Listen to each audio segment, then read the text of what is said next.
আয়ুষ্মান ভারতের সুবিধে না পেলে মুখ্যমন্ত্রী স্বাস্থ্য বিমার সুবিধে 5 লক্ষ টাকার মুখ্যমন্ত্রী স্বাস্থ্য বিমা চালুর ঘোষণা শুভেন্দু অধিকারীর। যারা আয়ুষ্মানের সুবিধা পাবেন না তারা মুখ্যমন্ত্রী স্বাস্থ্য বিমা যোজনা পাবেন। রেজিনগরের সভা থেকে মুখ্যমন্ত্রী স্বাস্থ্য বিমা যোজনার ঘোষণা করলেন মুখ্যমন্ত্রী শুভেন্দু অধিকারী। আমরা 6.5 কোটির বেশি মানুষকে আয়ুষ্মান ভারতের কার্ড দেব। যারা আয়ুষ্মান ভারতের কার্ড পাবেন না তাদের জন্য মুখ্যমন্ত্রী স্বাস্থ্য বিমা যোজনায় 5 লক্ষ টাকার চিকিৎসা ফ্রি দেব এবং সেই চিকিৎসার কার্ড আগের সরকারের মতো শুধু বাংলায় নয় গোটা ভারতে যাতে সেই 5 লক্ষ টাকার বেনিফিট পান সেই ব্যবস্থাও আপনাদের সরকার করবে। জাতীয় কর্মসমিতির পর এবার রাজ্য কমিটি তৈরি করল ঋতব্রত তৃণমূল। দলের রাজ্য সভাপতি করা হলো দক্ষিণ দিনাজপুরের হরিরামপুরের তৃণমূল বিধায়ক বিপ্লব মিত্রকে। কার্যকরী সভাপতি হলেন জাভেদ খান। পদ পেলেন চন্দ্রিমা ভট্টাচার্যের ছেলে সৌরভ বসু। দল দখলের যুদ্ধে নতুন পদক্ষেপ ঋতব্রত তৃণমূলের। ওয়ার্কিং কমিটির পর এবার তৈরি হলো নতুন রাজ্য কমিটি। আরও জোরালো হলো তৃণমূলের অন্দরের লড়াই। ঋতব্রত তৃণমূলের বৈঠকে দলের রাজ্য সভাপতি করা হলো দক্ষিণ দিনাজপুরের হরিরামপুরের তৃণমূল বিধায়ক বিপ্লব মিত্রকে। অর্থাৎ একদিকে যখন কালীঘাট তৃণমূলের রাজ্য সভানেত্রী মমতা বন্দ্যোপাধ্যায়, তখন উল্টো দিকে ঋতব্রত তৃণমূলের রাজ্য সভাপতি বিপ্লব মিত্র। অত্যন্ত তাৎপর্যপূর্ণভাবে ঋতব্রত তৃণমূলের কার্যকরী সভাপতি করা হয়েছে জাভেদ খানকে। তৃণমূল যুব কংগ্রেসের সভাপতি মনোনীত হয়েছেন দেগঙ্গার বিধায়ক আনিসুর রহমান বিদেশ। কার্যকরী সভাপতি হয়েছেন সদ্য কালীঘাট তৃণমূল ছাড়া চন্দ্রিমা ভট্টাচার্য ছেলে সৌরভ বসু। মহিলা তৃণমূল কংগ্রেসের সভানেত্রী হয়েছেন সাবিনা ইয়াসমিন। কার্যকরী সভানেত্রী শিউলি সাহা। পার্টির রাজ্যের সভাপতি শ্রী বিপ্লব মিত্র, কার্যকরী সভাপতি শ্রী জাভেদ আহমেদ খান, তৃণমূল যুব কংগ্রেসের রাজ্যের সভাপতি শ্রী আনিসুর রহমান বিদেশ, কার্যকরী সভাপতি শ্রী সৌরভ বসু, মহিলা তৃণমূল কংগ্রেসের রাজ্যের সভানেত্রী শ্রীমতী সাবিনা ইয়াসমিন, কার্যকরী সভানেত্রী শ্রীমতী শিউলি সাহা। অন্য লোকের নির্দেশে পুতুল নাচে, সুতো বাঁধা পুতুলের মতো নাচছে। ফলে এদের এইসব কমিটির সঙ্গে তৃণমূল কংগ্রেসের লড়াই, তৃণমূল কংগ্রেসের আত্মত্যাগ, তৃণমূল কংগ্রেসের দীর্ঘ সংগ্রাম, এগুলোর কোনো সম্পর্ক নেই। কে আসল তা নিয়ে ইতিমধ্যেই দুই শিবিরের যুদ্ধের জল গড়িয়েছে নির্বাচন কমিশন অবধি। তার মধ্যেই কমিটি বনাম কমিটি তৈরির লড়াই চলছে। এদিকে এবার ধর্মতলায় 21শে জুলাই পালনের অনুমতি পায়নি ঋতব্রত তৃণমূল বা কালীঘাট তৃণমূল। সূত্রে খবর, গান্ধী মূর্তির পাদদেশে 21শে জুলাই পালন করবে ঋতব্রত তৃণমূল। লিখিত ফর্মালি এখনো অনুমতি পাইনি, তবে আমরা অনুমতি চেয়েছি। আমরা আশা করছি যে আমরা ওখানে পারমিশন পাবো এবং আমরা গান্ধী পারমিশন পেলে অবশ্যই মেয়র রোডে গান্ধী মূর্তির পাদদেশেই 21শে জুলাইয়ের শহীদ সমাবেশ হবে। কংগ্রেস 21শে জুলাই পালন করবে শহীদ মিনারে। উজ্জ্বল মুখোপাধ্যায়, আশাবুল হোসেন, এবিপি আনন্দ। তৃণমূলের সদ্য পদত্যাগী 3 সাংসদ নাম লেখালেন বিজেপিতে। বৃহস্পতিবার বিকেলে ঢুকলেন, রাতেই বিজেপি রাজ্যসভার প্রার্থী করা হলো। দরজা খুলে দিয়ে তৃণমূলের সদ্য প্রাক্তন 3 সাংসদকে দলে নেওয়ার কারণ ব্যাখ্যা করার চেষ্টাও করেছেন শ্রমিক ভট্টাচার্য। আর রাগঢাক নয়, এবার সরাসরি দরজা খুলে দিল বিজেপি। সরাসরি ঢুকে পড়লেন তৃণমূলের সদ্য পদত্যাগী 3 সাংসদ। বিকেলে ঢুকলেন, রাতেই বিজেপির রাজ্যসভার প্রার্থী করা হলো। বিজেপিতে যোগ দিয়ে কেউ নরেন্দ্র মোদীর প্রশংসা করলেন, কেউ শুভেন্দু অধিকারী। কারো মুখে শোনা গেল মমতা বন্দ্যোপাধ্যায়ের সমালোচনা। The chief executive who cannot read the writing on the wall, she is finished, his party is over. মাননীয় মুখ্যমন্ত্রী শ্রী শুভেন্দু অধিকারী জি যেভাবে কাজ করতেছেন, আমরা ওনাকে সাথ দেওয়ার জন্য এসেছি। এটা সংবিধানে কোনোখানে আছে যে আইডিওলজি মেনে আমি প্রথম রাজনীতি, সেটার সঙ্গেই আমাকে থাকতে হবে। দরজা খুলে দিয়ে তৃণমূলের সদ্য প্রাক্তন 3 সাংসদকে দলে নেওয়ার কারণও ব্যাখ্যা করার চেষ্টা করলেন শ্রমিক ভট্টাচার্য। ব্যতিক্রম তো থাকবেই, বিচ্যুতি নয়, ব্যতিক্রম। যারা মানুষের সম্পত্তি লুট করেছেন তাদের জন্য দরজা বন্ধ। কিন্তু শ্রমিক ভট্টাচার্যের এই ব্যাখ্যা তার দল অর্থাৎ বিজেপিরই সবাই কি ভালোভাবে নিচ্ছেন? আমাদের রাজ্য সভাপতি কিছুদিন আগেই বলেছিলেন যে তৃণমূলের জন্য বিজেপির দরজা বন্ধ। কিন্তু এমন হঠাৎ কি ঘটনা ঘটে গেল যে তৃণমূলের 3 জন রাজ্যসভার সাংসদ যারা পদত্যাগ করে আবার বিজেপিতে জয়েন করে, দুপুরবেলা তারা জয়েন করলেন আর বিকালবেলা তারা রাজ্যসভার টিকিট পেয়ে যাচ্ছেন। যে তৃণমূল ক্ষমতা থাকাকালীন দল ভাঙার ওই পটু ছিল, এখন তারাই দলবদলকে কটাক্ষ করছে। বিজেপি এবং এই তিনজন সাংসদ কোনো রকম নীতি নৈতিকতা মেনে চলেন না, এটা মানুষের কাছে পরিষ্কার। এই ধরনের নীতিহীন রাজনীতি বিজেপি প্রশ্রয় দেয়। কয়েকজনকে আমরা দেখছি সরাসরি বিজেপি হয়ে গেল, অনেকে সরাসরি বিজেপি হননি, কিন্তু ওই ঋতব্রত তৃণমূল বলে যাদেরকে আপনারা এখন বলছেন, তারা খাতায় কলমে তৃণমূলেই রয়েছে, কিন্তু বিজেপির কাছ থেকে তারা ইমিউনিটি পেয়ে গেছে। যারা তৃণমূলকে শাস্তি দেবেন বলে বিজেপিকে ভোট দিয়ে এনেছিলেন, তাদের সঙ্গে প্রতারণা করলো বিজেপি, তাদের সঙ্গে বিশ্বাসঘাতকতা করলো বিজেপি। পশ্চিমবঙ্গ বিধানসভায় বিজেপির যে বিপুল শক্তি, তাতে তিনজনেরই রাজ্যসভায় নির্বাচিত হওয়া নিশ্চিত। কৃষ্ণেন্দু অধিকারী, আশাবুল হোসেন ও সৌমিত্র রায়ের রিপোর্ট, এবিপি আনন্দ। কদিন আগেও বিজেপির প্রাক্তন রাজ্য সভাপতি, যাকে পাচারকারী বলতেন, বৃহস্পতিবার তাকেই গুণীজন বলে দলে নিয়েছেন বিজেপির বর্তমান রাজ্য সভাপতি। প্রকাশচিক বড়াইকের বিজেপিতে যোগদান ঘিরে এখন বিতর্ক তুঙ্গে। অনেকেই মনে করিয়ে দিচ্ছেন, কিছুদিন আগেও কি ভাষায় তাকে আক্রমণ করতেন সুকান্ত মজুমদার, মনোজ টিক্কারা। এই প্রকাশচিক বড়াই হোক, এর কাজই হচ্ছে ভাইপোর হয়ে গরু পাচার করা। প্রকাশচিক বড়াই হোক, সবাই তদন্ত হবে, জেলে যাবে তারা। এরা প্রত্যেকেই গুণীজন, বিদগ্ধ মানুষ। দল এক, সুর অনেক। কদিন আগেও যে ছিল চোখের বালি, এখন সেই চোখের মণি। কদিন আগেও প্রকাশ্য মঞ্চ থেকে যাকে পাচারকারী বলা হতো, এখন তাকেই গুণীজন বলে উত্তরীয় পড়ানো হচ্ছে। রাজ্যে পরিবর্তনের পর ক্ষমতায় এসেছে বিজেপি। তৃণমূল নেতাদের একাংশকে নিয়ে কি তাদের চিন্তা ভাবনারও পরিবর্তন হয়েছে? বৃহস্পতিবার দুপুরে তৃণমূলের সদ্য পদত্যাগে 3 রাজ্যসভার সাংসদকে দলে নেয় বিজেপি, আর রাতেই তাদের রাজ্যসভায় প্রার্থী করে দেওয়া হয়। এর মধ্যে একজন প্রকাশচিক বড়াই। এতেই বিতর্কের ঝড় উঠেছে, কারণ এই প্রকাশচিক বড়াইকেই কিছুদিন আগে খোলা মঞ্চ থেকে গরু পাচারকারী বলে আক্রমণ করেছিলেন বিজেপি সাংসদ ও কেন্দ্রীয় শিক্ষা প্রতিমন্ত্রী সুকান্ত মজুমদার। তুমি সন্ধে হলে গরু পাচার করো, কোনো অসুবিধা নেই বাবা প্রকাশ, তুমি সন্ধ্যেবেলা ওটা চালিয়ে যাও। এই প্রকাশচিক বড়াই হোক, এর কাজই হচ্ছে ভাইপোর হয়ে গরু পাচার করা আর ভাইপোকে টাকা সাপ্লাই করা। ভাইপোর কাছে টাকা পাঠানো ছাড়া এর কোনো কাজ নেই। আর যতদিন টাকা পাঠাতে পারবে ততদিন রাজ্যসভা থাকবে, জেলা সভাপতির পদ থাকবে। এক ধাপ এগিয়ে প্রকাশচিক বড়াইকে গ্রেফতারের হুঁশিয়ারি দিয়েছিলেন আরেক বিজেপি সাংসদ মনোজ টিক্কা।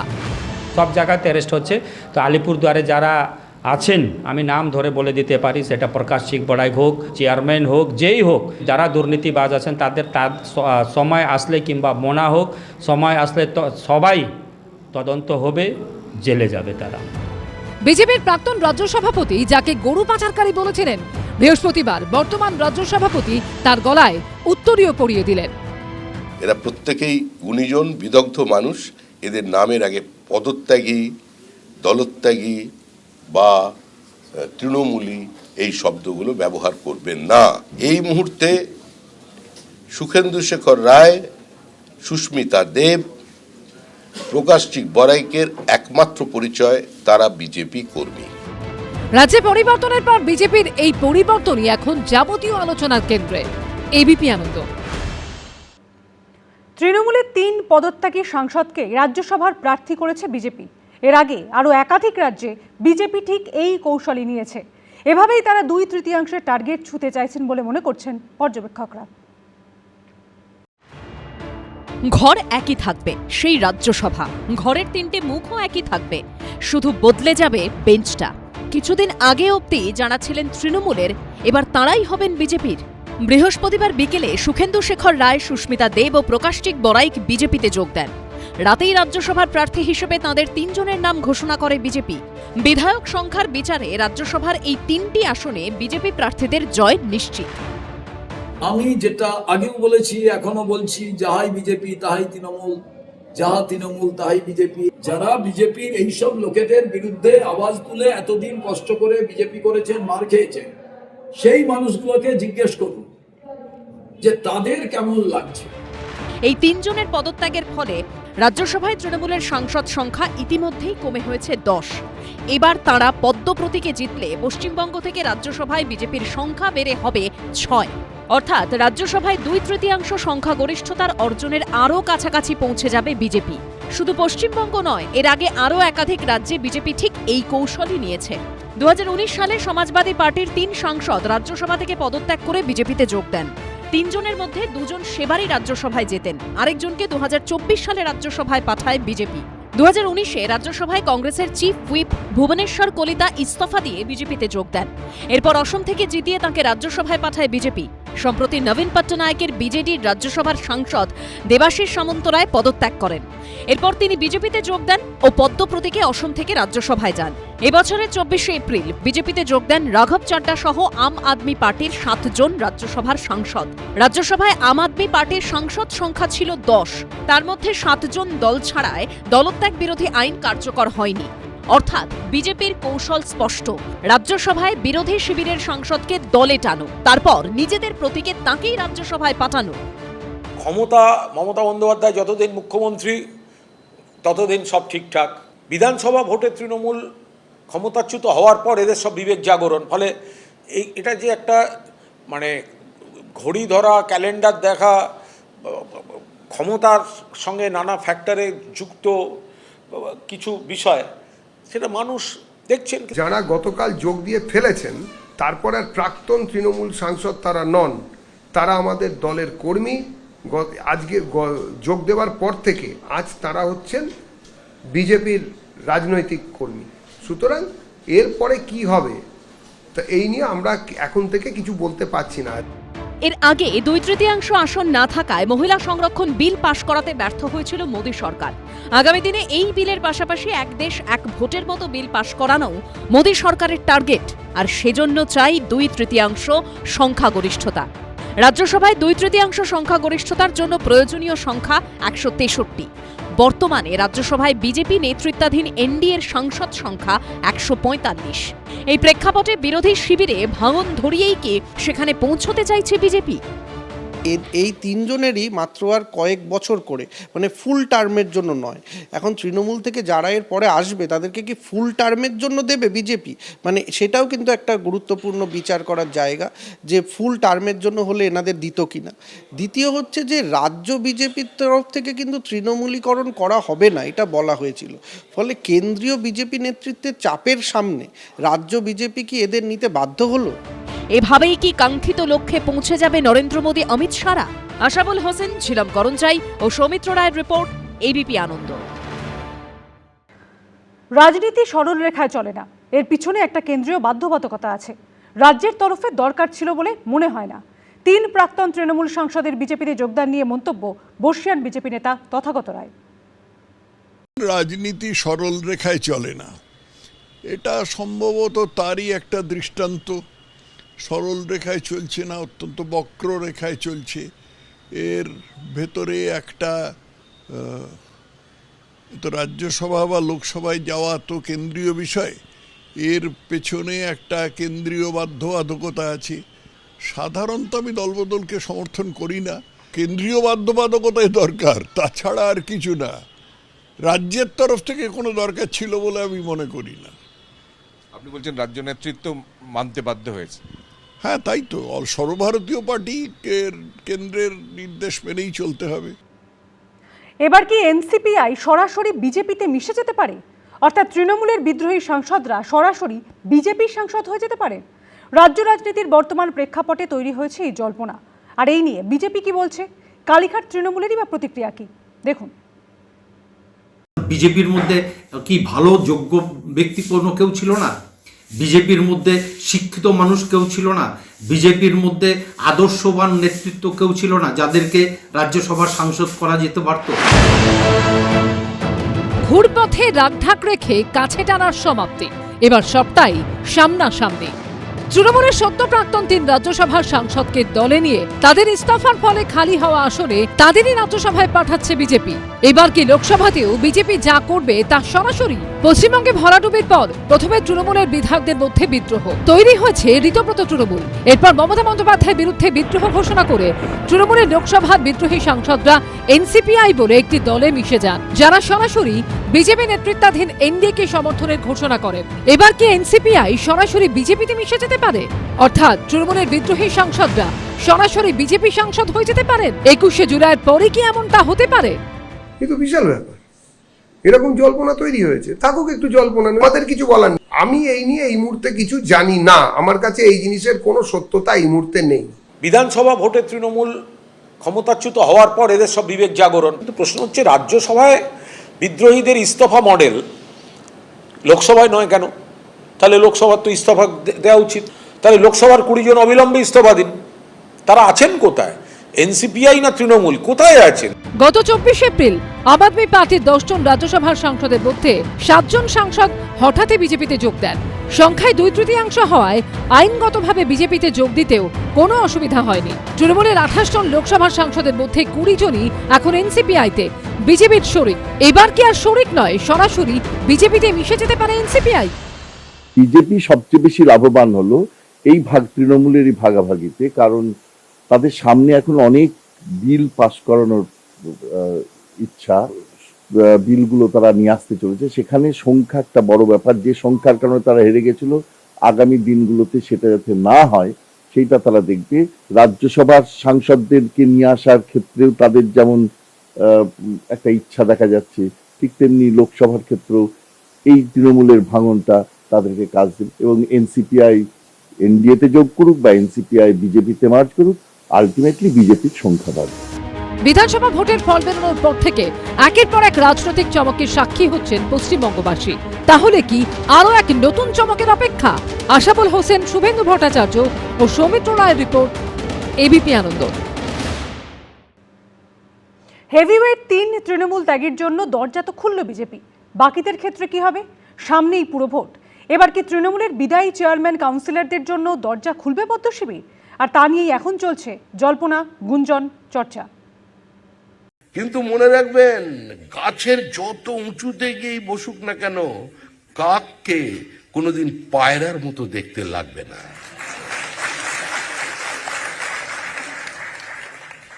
তৃণমূল এক, তৃণমূলে ভালো, তৃণমূলে খারাপ, কি করে আমি বলতে পারি? তৃণমূল তো তৃণমূলই। একসময় এটাই ছিল বিজেপির রাজ্য নেতৃত্বের অবস্থান, কিন্তু বৃহস্পতিবার তৃণমূলের সদ্য প্রাক্তন 3 সাংসদকে দলে নিয়েই রাজ্যসভার প্রার্থী ঘোষণা করল বিজেপি। ওপরের দিকে হেভিওয়েট 3 তৃণমূল ত্যাগের জন্য দরজা তো খুলল বিজেপি, নিচুতলার ক্ষেত্রে কি হবে? সামনেই পুরো ভোট। এবার কি তৃণমূলের বিদায়ী চেয়ারম্যান কাউন্সিলরদের জন্য দরজা খুলবে পদ্মশিবির? তৃণমূল ক্ষমতা হারানোর পরই কলকাতা, বিধাননগর, শিলিগুড়ি, আসানসোল সহ একাধিক কর্পোরেশনের বোর্ড ভেঙে গেছে। জেলায় জেলায় প্রায় প্রতিদিনই কোনো না কোনো পুরসভা ভাঙছে। দলে দলে কাউন্সিলররা তৃণমূল ছাড়ছেন। সবুজ সংকেত পেলেই বিজেপিতে যাওয়ার জন্য এক পায়ে তৈরি। এরই মধ্যে মুখ্যমন্ত্রী জানিয়েছেন দ্রুত পুরো ভোট হবে। আগামী 6 মাস অর্থাৎ 7ই ডিসেম্বরের মধ্যে নির্বাচিত কর্পোরেশনের হাতে দায়িত্ব তুলে দেওয়াই আমাদের কাজ, আমাদের লক্ষ্য। গত 15ই জুন মুখ্যমন্ত্রী হওয়ার পর যেদিন প্রথম কলকাতা পুরসভায় পা রাখেন শুভেন্দু অধিকারী, সেদিন তাকে পেয়ে কার্যত আপ্লুত হয়ে পড়েন বিদায়ী তৃণমূল কাউন্সিলররা। হাসি মুখে শুভেন্দু অধিকারীকে অভিবাদন জানাতে দেখা যায় মমতা বন্দ্যোপাধ্যায়ের ভাতৃবধূ ও প্রাক্তন তৃণমূল কাউন্সিলর কাজরি বন্দ্যোপাধ্যায়কে। এই পরিস্থিতিতে প্রশ্ন উঠছে, কর্পোরেশন পুরসভাগুলিতে ভোটের দিনক্ষণ ঘোষণা হলে কি নিচুতলাতেও দরজা খুলে দেবে বিজেপি? রাজনীতি সতত প্রবহমান, সতত পরিবর্তনশীল। সুতরাং যখন যেরকম হবে সাংবাদিক সম্মেলন করা হবে, আপনাদের জানিয়ে দেওয়া। ওদের সঙ্গে উপযুক্ত বা যোগ্য লোক নিশ্চয়ই নেই, নইলে 3 জন তৃণমূল থেকে গিয়ে সঙ্গে সঙ্গে কি করে তাদেরকে 1 ঘন্টার মধ্যে আবার নমিনেশন দিয়ে দিতে অ্যানাউন্স হতে পারে? দুদিন আগে কামারহাটি পুরসভার নতুন চেয়ারম্যান নির্বাচন ঘিরেও বিতর্ক তৈরি হয়। নতুন চেয়ারম্যান করা হয় নির্দল কাউন্সিলর সুশান্ত চট্টোপাধ্যায়কে, যিনি বিজেপি নেত্রী লকেট চট্টোপাধ্যায়ের ভাই। কিন্তু এক্ষেত্রে বিজেপি শীর্ষ নেতৃত্বকে না জানিয়ে নিজেদের মতো করে বোর্ড গঠনের মতো অভিযোগ উঠেছে। জানিয়ে হুঁশিয়ারি দিয়ে রিপোর্ট চান শ্রমিক ভট্টাচার্য। যারা কামারহাটি থেকে এসেছেন জানাবেন আজকে বিকালের মধ্যে, বিকেল 4টের মধ্যে অমিতাভ চক্রবর্তীর কাছে কিসের ভিত্তিতে আজকে এই প্রচার হচ্ছে কামারহাটিতে যে বিজেপি ওখানে মিউনিসিপ্যালিটির বোর্ড গঠন করেছে। এখানে সরকার এবং দল আলাদা। বিজেপি কোথায় কার জন্য দরজা খুলবে আর কোথায় দরজা বন্ধ রাখবে তা নিয়েই এখন জল্পনা, গুঞ্জন, চর্চা। পুরসভা অধিকাংশই ভাঙনের মুখে। আমরা দেখেছি অধিকাংশ কাউন্সিলর নানানভাবে জড়িয়ে আছে দুর্নীতিতে, তারা আসার চেষ্টা করছে। এখন বিজেপি কি করবে সেটা তাদের ব্যাপার। এই জায়গায় দাঁড়িয়ে ছোটদের নেবার তো খুব একটা প্রয়োজন নেই। বিজেপিরও যারা দীর্ঘদিন খেটেছে, যারা এমএলএ সিট পায়নি, তারা তো চাইবে যারা কাউন্সিলর হিসেবে আসুক। তখন দলের ভেতরকার যে চাহিদা আছে, যে দাবি আছে সেটা তো আগে আপনাকে পূরণ করতে হবে, অর্গানাইজেশনকে টিকে রাখতে হলে। পুরো ভোটের দিনক্ষণ ঘোষণা হলেই ছবিটা স্পষ্ট হয়ে যাবে। সৌমিত্র রায় ও আশাবুল হোসেনের রিপোর্ট, এবিপি আনন্দ। এবিপি আনন্দ, এগিয়ে থাকে, এগিয়ে রাখে।